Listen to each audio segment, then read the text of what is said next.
Nabi menunjukkan bagaimana cara untuk kita melalui ujian-ujian kehilangan. Ujian kehilangan, tuan-tuan dan puan, adalah ujian yang dia tidak boleh diceritakan kesakitan tu sebab dia tak boleh nak describe. Kadang-kadang orang cakap move on je lah, yang pergi tetap pergi, kita kena terus kehidupan. Benar ayat tu, benar dan tak salah pun.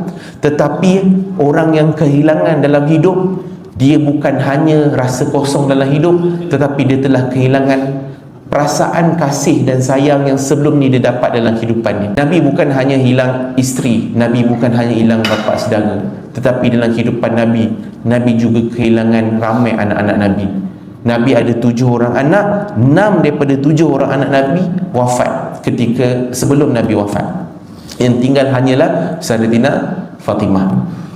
Waktu tu Nabi salah seorang anak Nabi, ketika Nabi kebumikan salah seorang anak Nabi namanya Ibrahim. Waktu Nabi kebumikan tu, Sayyidina Abdul Rahman bin Auf nampak Nabi ni menangis. Sayyidina Abdul Rahman tanya dekat Nabi, ya Rasulullah, engkau pun menangis? Sebab pelik, kita ni kalau nampak orang yang kuat, orang yang tabah, orang yang hebat, kalau dia menangis pelik sebab kau kan kuat. Ni bahkan lagi Nabi ni penghulu segala Nabi, perasul, Nabi pun nangis. Jadi Sayyidina Abdul Rahman tanya, ya Rasulullah, kau pun nangis? Apa jawapan Nabi Muhammad sallallahu alaihi wasallam kepada Sayyidina Abdul Rahman bin Auf? Kata Nabi sallallahu alaihi wasallam, wahai Abdul Rahman, hati ini sedih, mata ini menangis, tetapi mulut ini tidak akan bercakap selain daripada apa yang Allah redha saja.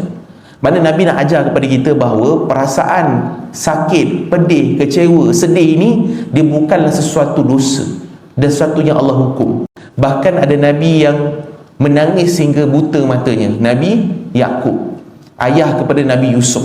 Ketika kehilangan anak-anaknya, Nabi Yakub menangis sampai buta matanya.